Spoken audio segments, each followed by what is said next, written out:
एक समय की बात है, एक लड़का सुनसान सड़क से अपने घर जा रहा था। तभी उसने देखा कि रास्ते में एक लड़की बेहोश पड़ी हुई है और वो गाड़ी रोक देता है।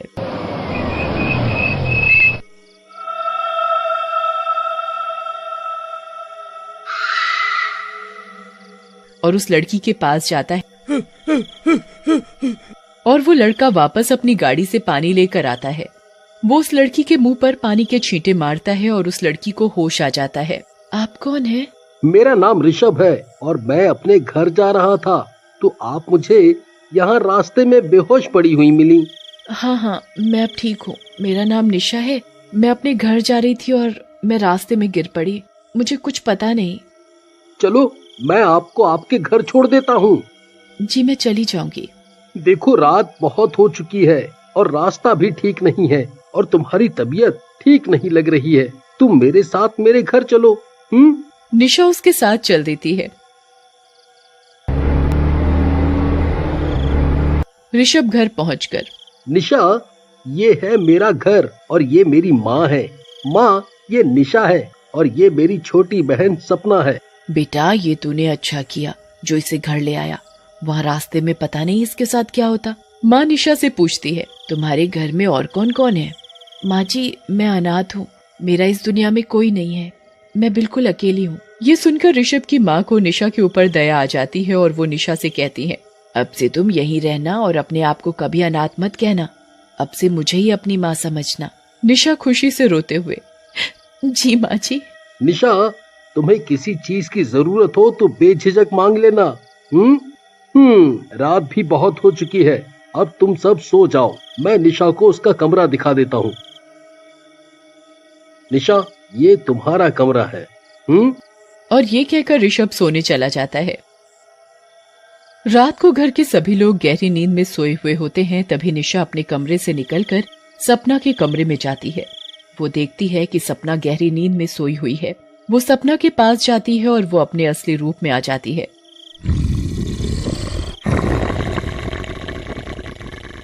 वो निशा नहीं, एक डरावनी चुड़ैल होती है और वो सपना के पास जाती है और उसकी गर्दन में अपने नुकीले दांत गड़ाकर खून पीने लगती है।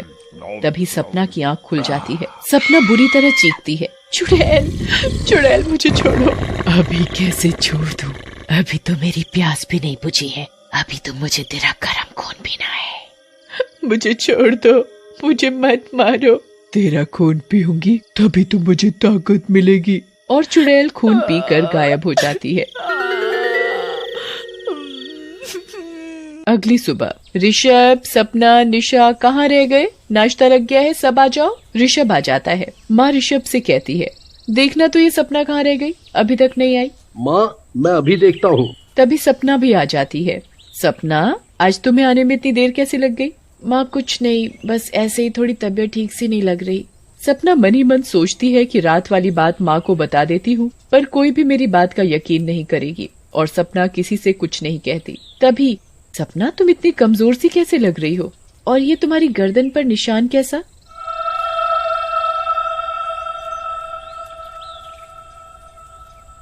कुछ नहीं माँ, मैं ठीक हूँ और गर्दन में कुछ चोट लग गई होगी। और सपना नाश्ता करके अपने कमरे में सोने चली जाती है। आज सपना को क्या हुआ? इसने ठीक से नाश्ता भी नहीं किया और ठीक से बात भी नहीं की। माँ, ऐसा कुछ नहीं है। उसकी तबीयत ठीक नहीं है, तभी, और कुछ नहीं। तुम हम सबकी ज्यादा चिंता करती हो ना, बस, और कुछ नहीं। निशा, तुम भी नाश्ता कर लो। माँ जी, पहले आप कर लीजिए, मैं कर लूंगी। अब तो ये मेरा भी घर है। हाँ, क्यों नहीं। दोपहर का समय है। माँ अपने घर के गार्डन में घूमने जाती है तो माँ की नजर एक काली बिल्ली पर पड़ती है। बिल्ली माँ को देखकर उसके आगे पीछे घूमने लगती है। माँ बिल्ली को बड़े प्यार से अपने पास बुलाती है, पूसी, पूसी, और बिल्ली भी माँ के पैर चाटने लगती है। माँ बिल्ली को घर में ले आती है और निशा को आवाज लगाती है, निशा, जरा इधर तो आना। देखो ये बिल्ली कितनी भूखी लगती है। अरे माँ जी, ये बिल्ली आपको कहाँ से मिल गई? अरे मुझे ये गार्डन में मिली, मैंने इसका नाम पूसी रखा है। अच्छा है ना? अच्छा है। निशा, तुम इसे दूध पिला दो, इसे भूख लगी है। और माँ ये कहकर चली जाती है। निशा पूसी को दूध पिला रही होती है। निशा पूसी को देखकर अपने असली रूप में आ जाती है। बड़े दिनों बाद किसी का खून पीने को मिलेगा। आज पूसी का ही सही। पूसी चुड़ैल को देखकर म्याऊं म्याऊं करके चिल्लाने लगती है और तभी ऋषभ आ जाता है। चुड़ैल फिर निशा बन जाती है और पूसी निशा से छूटकर भाग जाती है। आज तो तू बच गई, पर रात को नहीं छोड़ूंगी। जैसे ही रात होती है, निशा अपने कमरे में एक तांत्रिक पूजा कर रही होती है। उसने पूसी को भी पकड़ रखा होता है।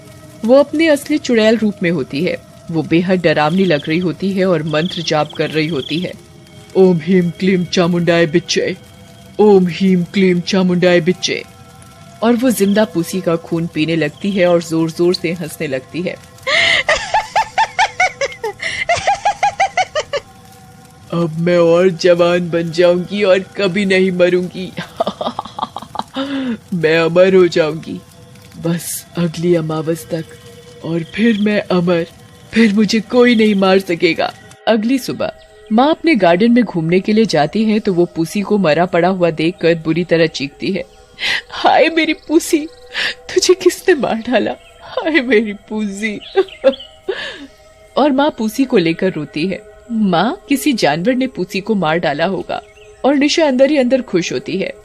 माँ परेशान ना हो, अब होनी को कौन टाल सकता है। आप अंदर चलिए।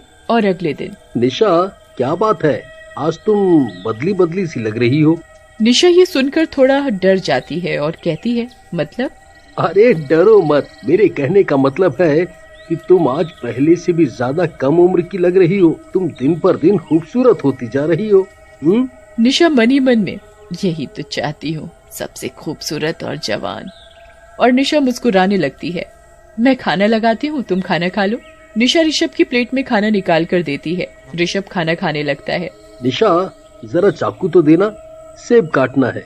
ऋषभ सेब काट कर खा रहा होता है तो ऋषभ की उंगली कट जाती है तो ऋषभ की उंगली से खून बहने लगता है।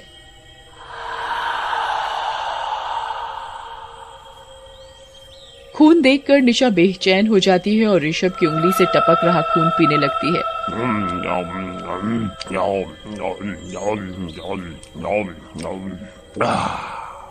निशा, मुझे कुछ नहीं हुआ, मैं ठीक हूँ। और अपनी उंगली निशा से छुड़ा लेता है। ऋषभ निशा की ये हरकत देखकर उसे बहुत अजीब लगता है। ये निशा को क्या हुआ? कितना अजीब सा बर्ताव कर रही थी। और जैसे ही रात होती है, निशा को बेचैनी होने लगती है। निशा अपने कमरे में जाकर फिर तांत्रिक पूजा करने लगती है। ओम ह्रीम क्लीम चामुंडाय बिच्चे, ओम ह्रीम क्लीम चामुंडाय बिच्चे। निशा जब पूजा कर रही होती है तभी ऋषभ की माँ पानी पीने के लिए रसोई में जाती है। अरे, इतनी रात में निशा के कमरे की लाइट कैसे जल रही है? और माँ निशा के कमरे के पास जाती है तो माँ की आंखें फटी की फटी रह जाती हैं। माँ देखती है कि निशा तांत्रिक पूजा कर रही है और वो निशा से चुड़ैल में बदल जाती है। वो खून से भरा एक लोटा उठाती है और पीने लगती है। ये सारा नजारा देखकर माँ की चीख निकल जाती है। चुड़ैल माँ को देख लेती है और माँ का गला पकड़ लेती है। मैं तुझे नहीं छोड़ूंगी, तूने मुझे देख लिया, अब मैं तेरा गर्म खून पीऊंगी। मुझे जाने दे, मैंने तो तुझे अपने घर में रहने के लिए जगह दी और तू मुझे मारना चाहती है। मुझे रहने के लिए घर की जरूरत थी और तेरे घर से अच्छी जगह मुझे और कहाँ मिल सकती थी। और चुड़ैल माँ को गर्दन से कसकर पकड़ लेती है। मर गई रे, छोड़ मुझे, अरे छोड़ मुझे। अपनी माँ की आवाज सुनकर ऋषभ और सपना आ जाते हैं। माँ को चुड़ैल के हाथों में पकड़ा देख सपना तांत्रिक बाबा को लेने चली जाती है। चुड़ैल, छोड़ मेरी माँ को। अभी तो मुझे गर्म खून पीना है, कैसे छोड़ दूं बुढ़िया को? पहले इसका खून पी लूं, फिर तेरा पीऊंगी। छोड़ मेरी माँ को, मुझे तो तेरे ऊपर पहले ही शक था, अब तेरा खेल खत्म। चुड़ैल अपना लंबा हाथ करके ऋषभ को भी पकड़ लेती है। तभी सपना अपने साथ एक तांत्रिक बाबा को लेकर आती है और कहती है, मुझे तो तेरे बारे में सब पहले से ही पता था। अब देख, मैं तांत्रिक बाबा को लेकर आई हूँ, अब तेरा ये खेल खत्म। तांत्रिक बाबा अपने हाथ में लोटे से पानी लेकर मंत्र पढ़ने लगता है और चुड़ैल पर फेंकता है। जैसे ही मंत्र पढ़ा हुआ पानी चुड़ैल पर पड़ता है, चुड़ैल ऋषभ और माँ को छोड़ देती है। ए तांत्रिक, तू मारेगा मुझे, हट जा मेरे रास्ते से, नहीं तो मैं तेरा खून पीकर तुझे भी मार डालूंगी। तू मेरा कुछ नहीं बिगाड़ सकती, ये ले। तांत्रिक अपनी शक्तियों द्वारा त्रिशूल चुड़ैल के पेट में गाड़ देता है और चुड़ैल राग बनकर हवा में उड़ जाती है।